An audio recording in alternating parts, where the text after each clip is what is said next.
EMT class, Chapter 33, Obstetrics and Neonatal Care. Let's get started. So, just so you know, and what we typically hope is that most deliveries do occur in a hospital.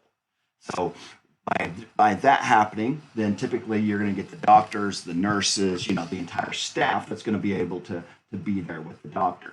Now, where we come in is that next point that occasionally the pregnant woman is unable to get to the hospital.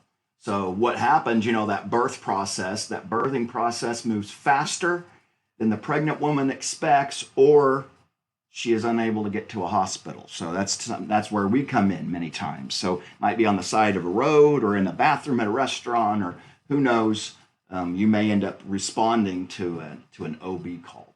So what you've got to decide when you get there is, do you assist the delivery on scene or do you go to the hospital? And that's going to be really your biggest thing up to this point of this type of call, because you need to know if you're going to load and go or stay and play. Now, just a quick little breakdown, lots of reproductive organs and, the whole reproductive system. So the ovaries and the fallopian tubes, the uterus, the cervix, the vagina, the breasts. The ovaries are two glands, one on each side of the uterus. So each ovary contains thousands of follicles, and each follicle contains an egg. Now, during each menstrual cycle, there will only be one follicle, though, that is successful at maturing and releasing an egg. Then ovulation occurs approximately 2 weeks prior to menstruation.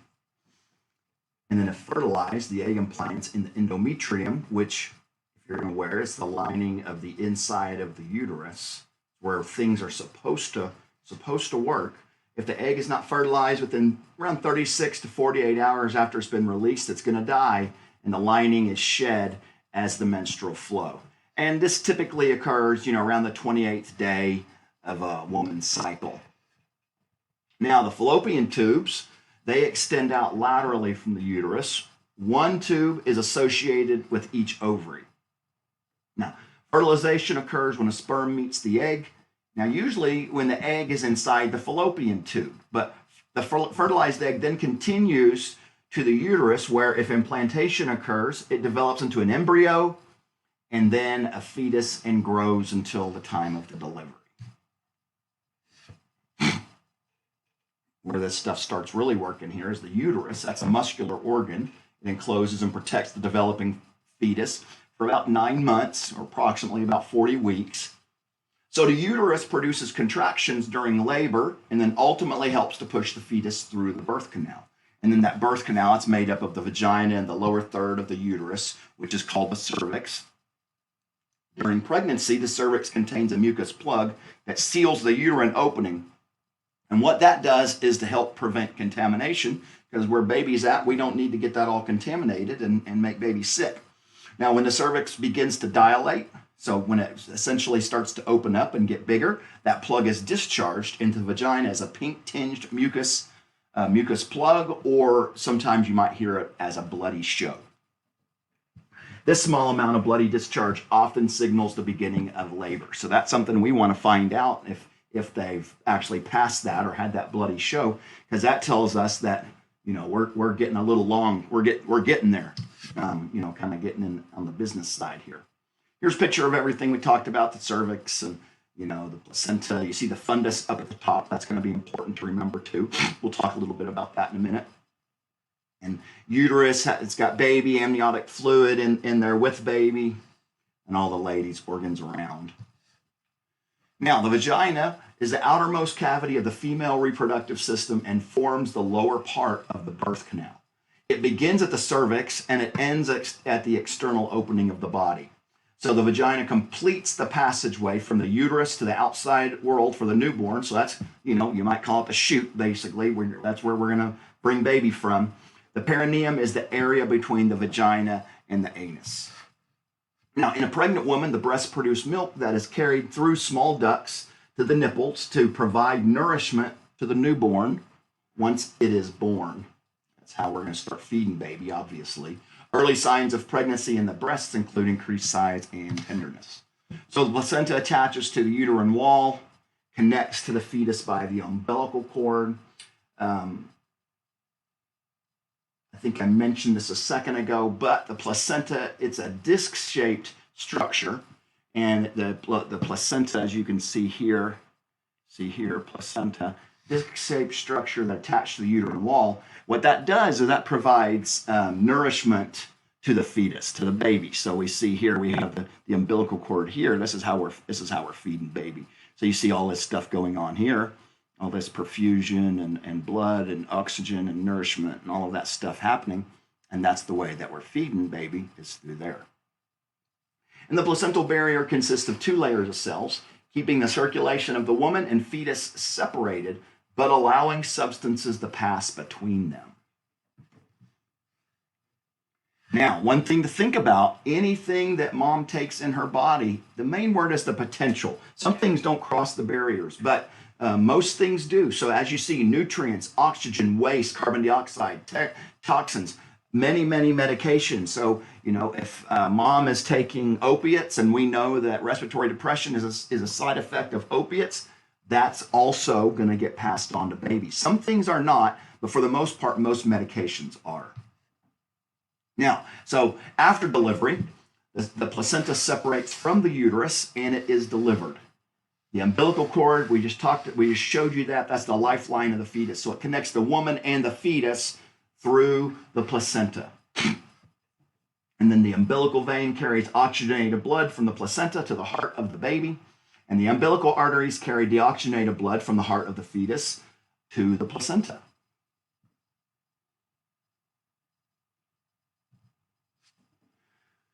The fetus develops inside a fluid-filled bag-like membrane called the amniotic sac. And we're thinking about 500 to about 1,000 mils of amniotic fluid going to be in here. It does a couple of different things. It helps to insulate and it protects the floating baby. The amniotic fluid is released in a gush when the sac ruptures, usually at the beginning of labor. So that's when you'll get that fluid coming through, and we know that baby's coming. Now, during pregnancy, many normal changes occur in the body. They're not all directly related to the reproductive system, though, but the primary systems involved with these changes are respiratory, cardiovascular, musculoskeletal. Much of this has to do with mom getting ready for baby, because baby's going to be taking some blood from her, and she's going to be taking some cardiac output, and all of these things, and the body's having to create almost like a surplus, or there'll be a greater demand, so it's having to create, potential, I guess, for more demand. Hormone levels increase. So in the reproductive system, these levels will increase to support the baby's development and prepare the body for childbirth. So what happens, this puts pregnant women at increased risk for complications from trauma, bleeding, and some medical condition. Then as the baby develops and grows, the uterus also grows, stretching to accommodate a full-term fetus. As the size of the uterus increases, so does the amount of fluid it contains. Remember, that's providing a lot of cushioning, shock absorbing. So baby gets bigger, we're going to need some more fluid. Uterus is displaced out of its normally well-protected position within the pelvic area, but this increases the chance of direct fetal injury in trauma also. Rapid uterine growth occurs during the second trimester. So as the uterus grows, it pushes up on the diaphragm and it displaces it from its normal position. Respiratory capacity changes, so with increased respiratory rates, and also you see some decreased minute volumes because it's mom's having to increase things because baby's taking things. And then blood volume, as you can imagine, blood volume gradually increases throughout the pregnancy. A couple reasons. Allow for adequate perfusion of the uterus, and then prepare for blood loss that'll occur during childbirth. So many of these things are just in preparation for baby to come and enter the world and mom to be able to just keep on trucking and not have problems. So blood volume may eventually increase as much as 50% by the end of the pregnancy. Number of red blood cells also increase. The speed of clotting increases to protect against excessive bleeding. And then by the end of pregnancy, the pregnant patient's heart rate increases up to 20%. Hopefully you remember that whole cardiac output, heart rate times stroke volume. So we're increasing the heart rate to accommodate the increase in blood volume. So, we're wanting to maintain good cardiac output, and we need to make more cardiac, but mom needs to make more cardiac output for baby. So all of that is changing. So what that does is significantly increases cardiac output. So it's amazing when you start seeing all these things that the body just naturally does, because the body knows that without these, mom may not be as in good a shape at the end of this thing as she would have if it didn't take care of this stuff. So in the third trimester, increased risk of vomiting, potential aspiration following trauma because of changes that occur in the GI tract. Now, those changes in GI motility or gastrointestinal motility and the displacement of the stomach upward, that significantly increases the chance that a pregnant trauma patient would vomit and aspirate if you're unable to clear the airway. So once again, we talk about so often about ABCs and how those are so important. And in every time, in every one of these types of calls, these things are going to be important, those ABCs. So changes in the cardiovascular system and the increased demands of supporting the fetus significantly increase the workload of the heart. Now, remember this, not all women are healthy when they begin pregnancy. So, their body's going to require much, much more on them, and they're already at a compromise. So that could be a real problem. Then you see this last point, cardiac compromise is a life-threatening possibility. So when mom is not doing very well herself on her own, and then you throw baby in there, that could cause some real problems. And as you see it labeled here, life-threatening possibility. Now, weight gain, as you can imagine, there's going to be a lot of weight gain. You're going to put a whole person in there, and then all the fluid that goes along with it and everything growing and all of that. So weight gain is really normal during pregnancy, obviously. Increase in body weight will eventually challenge the heart, though. It also impacts the musculoskeletal system. Increased hormones affect the musculoskeletal system by making joints looser or less stable. The body's releasing hormones for things to grow within baby and then things to happen within mom to accommodate this process. Now, in the third trimester, changes in the body center of gravity increases the risks of slips or falls because, baby keeps growing and more fluid keeps growing with baby, and, she just gets more and more weight in her body. Now, most pregnant women are healthy. Some can be ill or when they conceive, or even become ill during pregnancy. That's not completely uncommon. Some people start having some gestational diabetes, and they might have preeclampsia. So we're talking about their blood sugars getting too high, and then preeclampsia. Essentially, we could just kind of think about high blood pressure. So it has some other stuff to it, but much more complicated than that. But we can see that people can kind of get bad off during pregnancy. So it is important that things are taken care of. If you're needing to take care of one of these ladies, you may safely use oxygen, as you see, to treat any heart or lung disease. You don't have to worry about any harm to the fetus. So diabetes, just mentioned that. Diabetes develops during pregnancy in many women who have not had diabetes previously. So this condition, called gestational diabetes, resolves in most women after delivery. So once this event is over, most of these ladies will just go right on back and everything's fine. But regardless, the treatments is going to be the same as with any other patient with diabetes. It's just a matter of blood sugars and insulin and the body being able to take care of things. A pregnant woman may control her blood glucose level with diet and exercise, or she might take medication. Nothing different than any of us. Now, in some cases, the woman may have to manage her condition with insulin injections. So like what we see with juvenile onset or type 1 diabetes. And then a pregnant woman experiencing hyperglycemia or hypoglycemia should be cared for in the same manner as any patient with diabetes. So if they have too high of blood sugars, too low of blood sugars, we're going to do the same thing for them that we would do if you just went and picked up a young adult or an older adult. Now, other thing that I mentioned, hypertensive disorders or preeclampsia, pregnancy-induced hypertension. So one complication that occasionally occurs, typically in patients who are pregnant for the first time, is preeclampsia or pregnancy-induced hypertension. So condition can develop, after about the 20th week of gestation. And it's, like I said, it's more than just some hypertension stuff, but I'm going to tell you a couple of things about this. So it's characterized by the following signs and symptoms: severe hypertension, severe or persistent headache, Visual abnormalities such as seeing spots, swelling in the hands and feet, even anxiety can start increasing with that as well. So it's characterized by seizures that occur as a result of the hypertension. So preeclampsia was essentially pre-seizure, okay? That's when the blood pressure just goes up. She starts having some of these other things left untreated, meaning for the most part, not just going on bed rest. Then she has the chance of going into eclampsia, which is what we're talking about now. So when we're talking about eclampsia, we're talking about a pregnant mom having seizures, which is obviously not a good thing. Now, what do we want to do about that if pregnant mom is having a seizure? So we want to lay her on her left side. We want to try to maintain her airway. We want to give O2 if it is necessary. If vomiting occurs, obviously we're going to suction the airway. We want to get some rapid transport, call for ALS intercept in the event that you have it available. So when you look at this, it's not a whole lot different than somebody else having a seizure. You know, at the end of the day, it's a seizure. So we're not going to do much different. We're still going to protect the airway. We're still going to give O2 if we're able to, you know, protect them from hurting themselves, those type of things. Now, this is a pretty important piece here.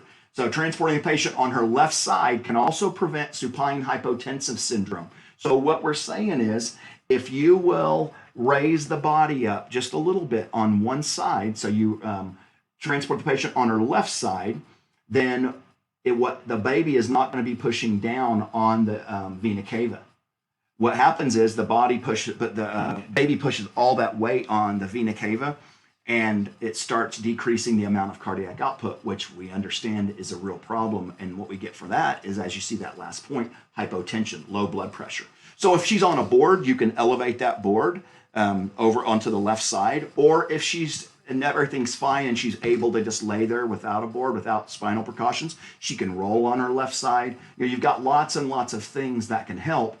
We just need to make sure that she is being transported on her left side, at least elevated. Because like I said, what we're trying to not happen is that compression of the inferior vena cava and even the descending aorta. Also, that uterus will compress those things. So that once again, I said that decreases cardiac output. So we're not really wanting that. That's a bad thing. Internal bleeding. So that can be a sign of an ectopic pregnancy. When we talked earlier about, hang on one second, let me see here. Yeah, when we talked earlier about where everything develops. For an ectopic pregnancy, we're saying that the embryo develops outside the uterus, most often in the fallopian tube. So what happens is it starts working in the fallopian tubes, and it's supposed to go on down to the uterus, and that does not happen. So this can actually be, an ectopic pregnancy can actually be a life-threatening thing. So numbers tell us that about 1 in 300 pregnancies can have a ectopic pregnancy, and if that sucker ruptures, we're talking, you know, possible death. So we want to be thoughtful of that. Those patients that have severe pain, pregnancy type pain that just hurts super bad and there's no reason why. Maybe you might see some bleeding, maybe you not, but we need to get moving with them. So the leading cause of maternal death in the first trimester is internal hemorrhage in the abdomen. And what we're talking about is that ruptured ectopic pregnancy.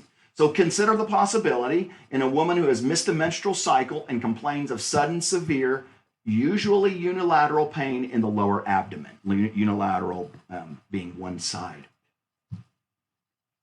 So hemorrhage from the vagina that occurs before labor may be very serious. We want to make sure that if that's what we're seeing as a lot of hemorrhaging, that we call for ALS backup. Now, in an early pregnancy, that may be the sign of spontaneous abortion or a miscarriage.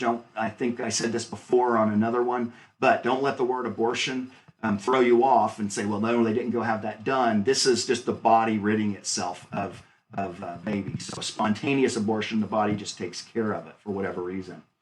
So if you see a lot of blood, you know, in early pregnancy, it could certainly be that. Now, in the later stages, vaginal hemorrhage may indicate a serious condition involving the placenta. We got a couple of different things here. So we have abruptio placenta. That's where the placenta separates prematurely from the wall of the uterus. So most commonly caused by hypertension or trauma. What you typically see here is they're going to report some severe pain, but vaginal bleeding, it may not be all that heavy. And then you have something else called placenta previa. Please make sure you're getting these two squared away as you're doing your reading. The placenta develops over and it covers the cervix. So they may experience heavy vaginal bleeding, but they are without significant pain. So hopefully you saw the difference in these two. If you're not even possibly sure what the two really are, hopefully you recognize the difference, that one is severe pain and bleeding may not be as heavy. Remember the word may not. That means it still could be heavy, but may not be heavy. And then the other one is experience heavy vaginal bleeding, but they don't have significant pain. So make sure you keep those squared away. And then one thing that can help decreasing the patient's anxiety during these situations, that can impact how she and the baby responds during emergency. One of the last things we want to do is get mom wound up, and then what happens is, because of the fight or flight and all the hormones and all the things going on, baby gets wound up too. We don't want that. We don't want baby to get distressed and heart rate to increase and all the other stuff that goes along with that. So here we got abruptio placenta and then placenta previa. You see here there are differences. One's covering it up and one is not. So we've got a hemorrhage here. We've got the tear, the abruption that happens. And then down here we're actually covering everything up, as we talked about. Now, abortion, passage of the fetus and placenta before 20 weeks. That's what I mentioned it a bit ago. That's what we're talking about, called abortion. So abortions can be spontaneous or they can be induced as well. So deliberate abortions can be self-induced, planned, performed in a hospital or clinic. Now, the most serious complications of this is going to be bleeding and infection. Bleeding can result from portions of the baby or placenta being left in the uterus, so an incomplete abortion, or from injury to the wall of the uterus. And then they start getting an infection from like a perforation or from non-sterile instruments. That can happen as well. Now, if the woman is in shock, treat and transport her promptly to the hospital. So never, never, never try to pull tissue out of the vagina. She'd had a spontaneous abortion or something. That's not something we want to do. We just want to place a sterile pad on there and go to the hospital. That's not something that we do. We don't ever do any type of removal of stuff. Now, on a bad note, abuse. Pregnant women have an increased chance of being victims of domestic violence and abuse. So abuse during these times, it increases the chance of spontaneous abortion, premature delivery, low birth weight, lots of things that can go on, lots of injuries that can go on, and all of that. And hopefully you won't have to run any of these kind of calls, because these calls aren't all that fun. You just take care of them, But the woman's at risk from bleeding, infection, uterine rupture, lots and lots of stuff. And how we're going to handle that, first off, we're just going to be calm, and secondly, we're going to be very professional. So you do want to pay attention to the environment for any signs of abuse, and then also your attention to detail is going to be helpful in documentation. So if there's certain things that seemed weird, or if something was said that was weird, use quote marks and write down exactly word for word what they said. You just want to be thoughtful about that. Pregnant patients who are abused, oftentimes they're scared and may not be honest as to how those injuries have occurred. So if you're able to, talk to them in a private area away from who you might think of, the potential abuser was. But the best way for you to care for the fetus or the baby is to treat the pregnant woman. That way, the mom's body is taking care of everything appropriately. Substance abuse. Now, we mentioned it earlier about opiates. There's lots of ladies that are pregnant that are still having some substance abuse issues and all of that. So we've got to be thoughtful about that. So some of these pregnant women, obviously they're addicted to alcohol and they're addicted to drugs. And the effects of the addiction on the fetus is very prominent. They are born prematurely. They have low birth weight. They'll have severe respiratory distress. Sometimes they may be like a SIDS death, or just born, passed away. So fetal alcohol syndrome, that describes the condition of infants born to women who have abused alcohol. And there's some pretty significant differences if you look around at some information about that and the babies. You can see some pretty significant differences. Now, if you're called to handle a delivery of an addicted woman, pay special attention to your own safety. So here we go back to the thing, like how do we know if they're addicted and all those things? Just like I told you about gloves. If we treat everybody like they're sick, sooner or later, when we take care of someone that is, we'll be prepared. Same thing here. If we treat every patient correctly, sooner or later, this is going to happen. We're going to take care of an addicted woman, but our safety is not going to be compromised because we're already paying attention to our safety. I hope you understand what I'm saying here. So follow standard precautions, obviously. Eye protection, face mask, gloves at all times. You're dealing with a baby being born. You're probably, hopefully, you maybe got a gown or something, you know. Make sure you got plenty of towels because it can get messy.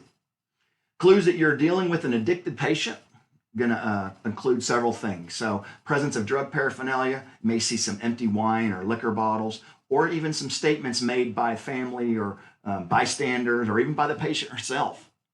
Now, with this, that baby is probably going to need some immediate resuscitation. You may, hopefully, the most you'll have to do is give a few ventilations, and we'll call it good, and baby will get better quickly. But sometimes that's not the case. So assist with the delivery and be prepared to support the newborn's respirations and administer O2 during support. For the most time, other than when someone is not going to come back, what I've seen myself is after, it may require a few more than just a couple, but after some ventilations, things start getting better. Color starts perking up. That's if they're going to. Otherwise, it's going to require a whole lot more, and we're not really capable of that. Not that I don't think anybody is. We're fighting against, congenital anomalies, so to speak. Okay, that's going to be part 1. I don't want to make this too long. There's going to be a couple of them. So part 1, chapter 33. Talk in a minute.